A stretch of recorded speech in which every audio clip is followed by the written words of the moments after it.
Okay. What's going on, everybody? I'm Dom with Powerslap News. Joining me today is Matt Strickland. Matt, how's it going, man? Fantastic, brother. How are you?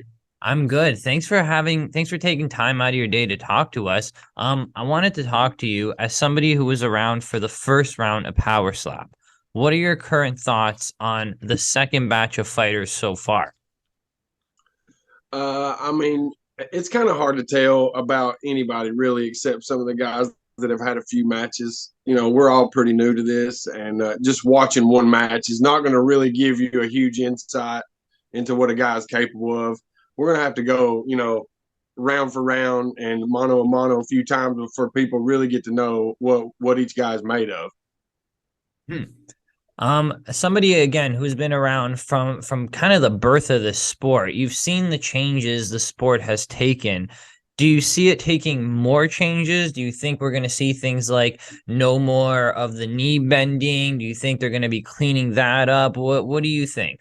I think that there will be definitely adjustments. I don't know if it will be specifically that, but I definitely think that there's room for growth as far as the way that it's officiated and the way that it's actually the sport is actually played or fought, however you want to say it. But yeah, definitely there's definitely room for improvement. I feel like the referees stand on the wrong side Sorry, I think my connection. Did I lose you? when they watch to see a slap. They're standing on the Oh my goodness. opposite side of the slapping hand, striking arm, so you could see the strike. No, I can hear you perfect. Okay, sorry, I cut out a little I can bit hear you, there. Don. I apologize, Matt. I'm having a connection issue on my side. I can hear you now. Your image is froze, but I can hear you. Um, because I don't want to waste any of your time and you took time out of your day, I'm going to Okay. continue. I don't know why I'm getting the lag all of a sudden. I noticed that even when I was trying to get you the link, it wasn't connecting fully. I wanted to ask you, you've had a fight so far in Power Slap. What made you want to come into the sport of Power Slap, and what makes you want to stick around in Power Slap? Well, to be honest, I when I got into Power Slap, I didn't know it was Power Slap. I was asked to be part of a combat sports television show and wasn't told any further information. I was flown to Las Vegas, and when I got off of the plane and was picked up by the UFC representatives, that's when I was told what it had to do with. And I was like, wow, if this is connected to the UFC in any way, I'm going to go for it regardless of what it is. That So that's how I approached it. that sounds significantly different than to most people that I've talked to. Most people said, "Hey, they saw the ad and they applied for the ad, or they went on the website, they No, put in see, the like you said, application." I was part of the original, like the OG. Like I was one of the first guys they reached out to somehow. So like I just accepted without even knowing what I was getting into because I didn't care. So So, I was just like, yeah, I'm totally down. so you were And handpicked. yeah, I definitely the producers and everybody were talking to me from the get go. So yeah, they were trying to find me at somebody who specifically that I wanted to go against, kind of like they did Devin, but it didn't work out. That guy couldn't, couldn't attend, so Mhm. it just didn't happen. So Yeah. I ended up going against Crespo. Oh, I think I'm freezing again. I feel awful. There we go. Connected So again. we can only try again another day. It is 420. Maybe your computer's high. Oh my goodness. It wouldn't surprise me. I got to catch up if that's the case. I wanted to ask you as well, again, going back to someone who's got that OG status. Everyone seems to debate this with me, height versus weight. What do you think's more important? What if you're a scout, you're a coach, you want to find the next power slapper, what's the body feature you're looking for? Big hands, long arms, skinny neck, Uh, what do you want?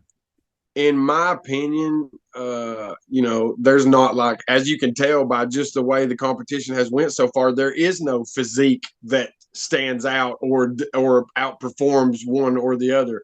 I mean, you look at Wolverine, you look at all the different body types. Like there are guys that have power in every kind of like physique style that you can imagine, and some guys that don't look like they have power at all absolutely bring it.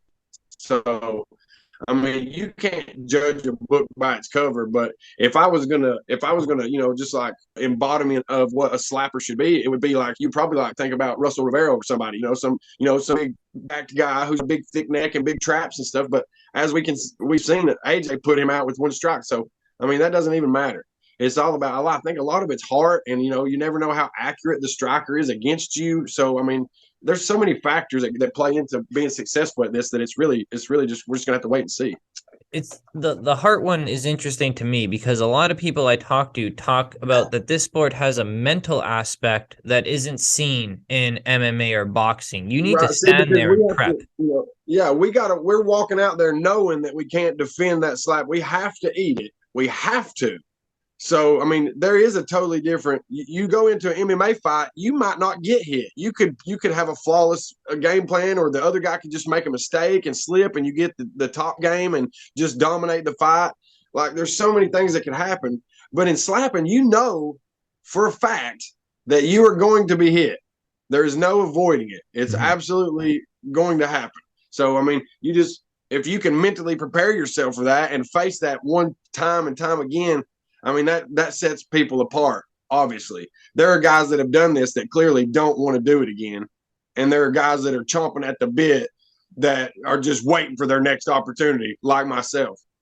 I've noticed that it seems like some people get defeated at the coin toss. They lose the coin toss and then they just start sinking. And there's other people like I'm gonna go back to AJ who loses a coin toss and goes, "Good, bring it." Well, I mean, it's different mental. Well, it wouldn't have mattered for AJ because if you see his mentality, you could put him in any situation. He's going to spin it so that he can use it for his own good. No matter what, it could be a negative. He's still going to use it as either a motivation or as a fuel or whatever. He's not going to let it deter him from what his ultimate goal is, which is to defeat whoever it is standing across from you.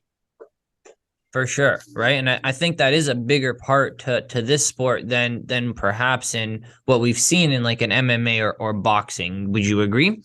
Definitely. Most definitely. So what have you been doing in the off season without giving away your secret sauce? What are you doing out there to train specifically to power slap? Anything different? Well, yeah, absolutely. I've actually built my own slap training device. It's called the Slapparatus.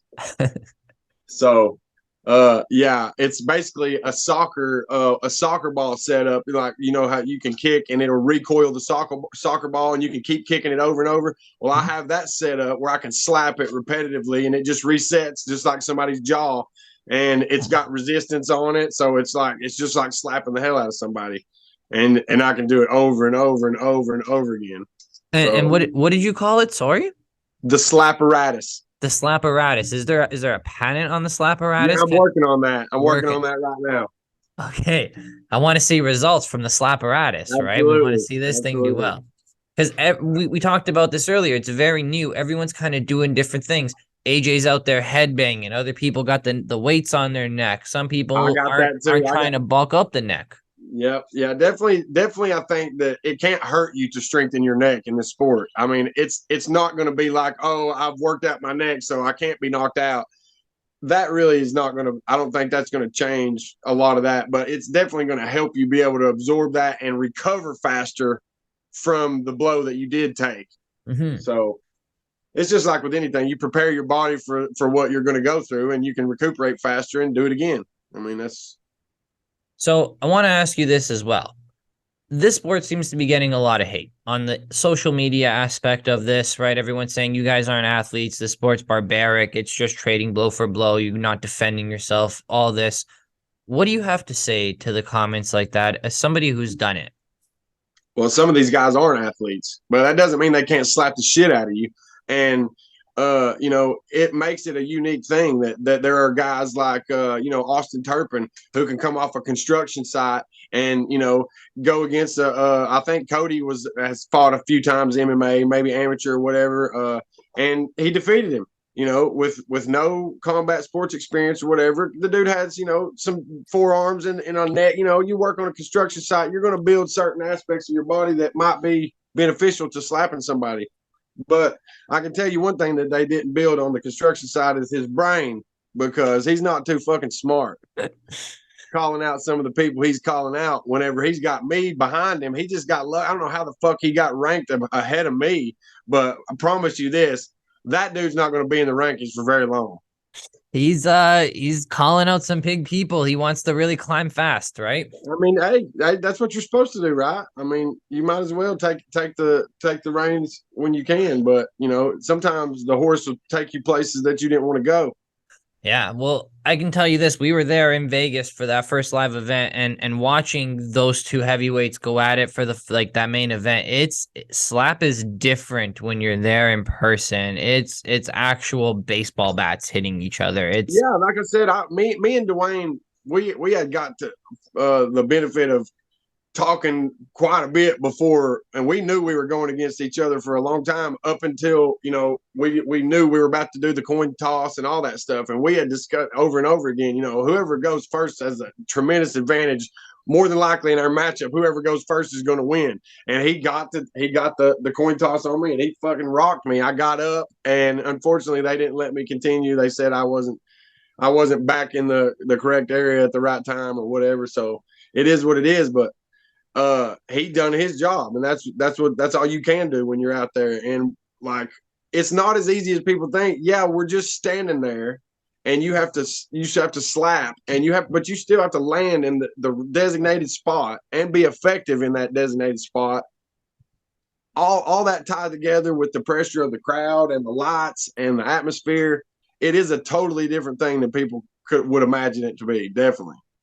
So one thing I ask every fighter, something kind of unique to Powerslap I've noticed, is everyone seems to have a story of when their chin was tested. I've heard people tell me kicked with steel toe boots, steel beams dropping on their face, cheap shot with a pipe. What do you got? What's your story that you got behind you that said, this is my credit to my chin? Well, unfortunately, I've done some time in the Department of Correction, and I've never been unconscious in a life or death situation. So that's what I attribute mine to. And so I'm a professional fighter. I've done bare knuckle for BYB, fought for Game Bred, Jorge Masvidal for Icon for Game Bred fighting. So like, combat is just like part of who I am. So like, getting slapped is literally like just a joke, really. But that doesn't mean you can't be fucking hurt joking around. You know what I mean? I don't consider it really a sport, but that doesn't mean that it can't be. You know what I mean? I feel like right now it's just kind of like this thing that is morphing into something, and hopefully we ride it long enough until it can be something legitimate. Well, and people will respect it, on the same level as they do other sports. Until then, I don't know if we could call it a sport. Well, right now I've been putting it in the same category as, like, it seems to be very good as a spectator sport. It's got that thing of baseball where you got a little bit of a lull, sports entertainment. Yeah, go get a drink, hang out with your buddy. Oh, the action's coming, pay attention, boom. And then quick. Go back to talking to your buddies. Go back talking to your buddy, go get another drink. Like, it's good for that, right? I think it's going to have a home there for a long time. I think the social media aspect of it will always be popping. I think that quick microwave like generation where everybody wants something now, this is the perfect kind of thing to give you a quick knockout or a quick, a quick little, whatever, a dust up between a couple guys, see some emotion or whatever, and some adrenaline, and just move on to the next thing. Yeah. The attention span nowadays, a 5-minute round is too long for some of these kids. Right. This is perfect. This is perfect for the way the generations are now. You can't hold them more than 15 seconds. So, I mean, that's it. That's all you need. I agree. I think it's going to have a home. That being said, phone rings right now. Dana White, season 2, Dubai. You say yes? Yeah, we're already talking about that. So, yeah, absolutely. well, like I said, I've been through the Department of Corrections, so I have to make sure that my travel documentation is all through and through. And so Dubai, I don't know how strict they are on felons and stuff like that. So we'll see how that goes. But you'd be open to it. It's not something you'd say, Absolutely, absolutely. absolutely. Yeah, I would leave. I would leave yesterday. Yeah. So. Okay, so we know you're training. We know you're down for season 2. We know you're sticking around for the sport. Can you let us know what's next for you? Well, as far as right now, I've got a couple of professional boxing matches lined up. Uh, right now, they got the card up May 24th or whatever. They have not found me an opponent for that, so I asked them if it was okay to pursue those boxing matches in lieu of because I don't want to be inactive, but I don't want to miss an opportunity with Powerslap and be obligated to somebody else. So they told me to go ahead, so that's what I'm doing right now. But they Okay. signed me to a 6-fight deal, and I wholly plan on fulfilling that. So. Well, that's awesome. I'm glad to know that you're still sticking around. We still like on contract, still got fights going. I know we've seen on the Instagram some people have posted the sad letter that they got that they're no longer with the organization. You don't Not got one me. of those. No, no. No. I got, like I said, I got a 6-fight deal, so we're good. I don't think there's that many heavyweights out there that are capable of taking shots like that and getting up and continuing and wanting to continue doing it after taking shots. So and when I did that, like I said, I didn't even know what I was prepared for. I hadn't really trained for that first event or anything like that, and they still put me in the co-main event at the exhibition. And above Tony Lopez, above all these other names, the only guys that were above me were Ryan Phillips and uh